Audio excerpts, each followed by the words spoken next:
Halo, selamat malam saudaraku. Masih dengan good news malam hari ini. Saudara, memang kekristenan tidak menuntut kita untuk hafal ini ayat-ayat yang setebal ini ya.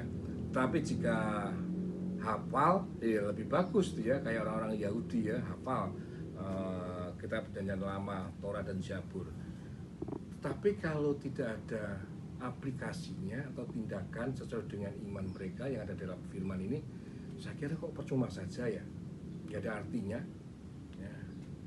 Saudara, mari kita bahas dalam Injil Yakobus 1 ayat 22. Firman Tuhan berkata begini, tetapi hendaklah kamu menjadi pelaku firman dan bukan hanya mendengar saja. Sebab jika tidak demikian, kamu menipu dirimu sendiri.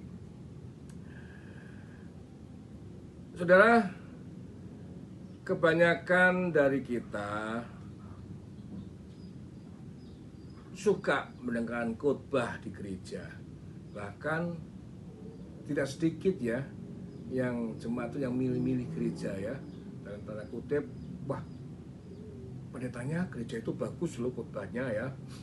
Dan ketika dia keluar dari gereja, yang keluar dari mulutnya ya hanya, wah, tadi khotbahnya bagus, bener bagus ya, luar biasa, alkitabiah loh, ciamik ya, dan jos pokoknya ya. Tetapi saudaraku, tidak ada tindakan atau aplikasi dalam hidupnya sesuai dengan firman yang dikhotbahkan pendetanya itu ya. Itu yang namanya menipu diri sendiri ya. Yakobus 1 ayat 22 nyambung dalam Yakobus 2 ayat 14 sampai 17. Nah, ini nanti ada contoh-contohnya bagaimana kita tidak melakukan iman itu ya. Saya bacakan saudara. Yakobus 2 ayat 14. Apakah gunanya, saudara-saudara, jika seorang mengatakan bahwa aku mempunyai iman, padahal ia tidak mempunyai perbuatan? Dapatkah iman itu, ingat ya, dapatkah iman itu menyelamatkan? Kalau boleh saya bilang, itu munafik ya. Contoh orang munafik.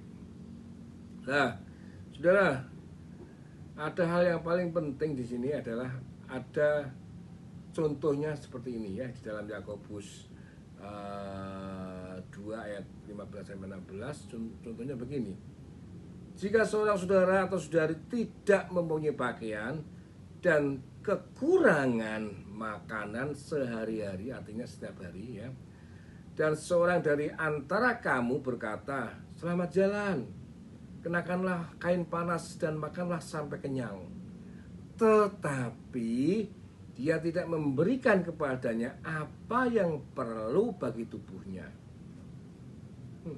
apakah gunanya itu ya. Dia tahu tentang iman kasih, tapi tidak melakukan kasih. Ini munafik ya. Seringkali kita senang menjadi pendoa, tapi tidak banyak yang mau menjadi jawaban doa. Bahkan dalam ayat 17 dikatakan begini, demikianlah juga halnya dengan iman. Jika iman itu tidak disertai perbuatan, maka iman itu pada hakikatnya adalah mati.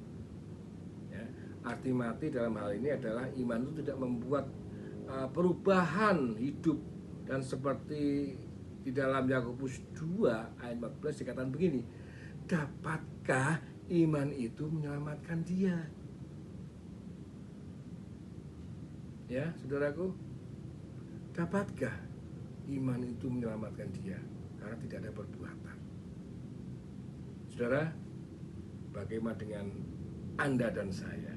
Mari kita lakukan iman dalam perbuatan kita sehari-hari.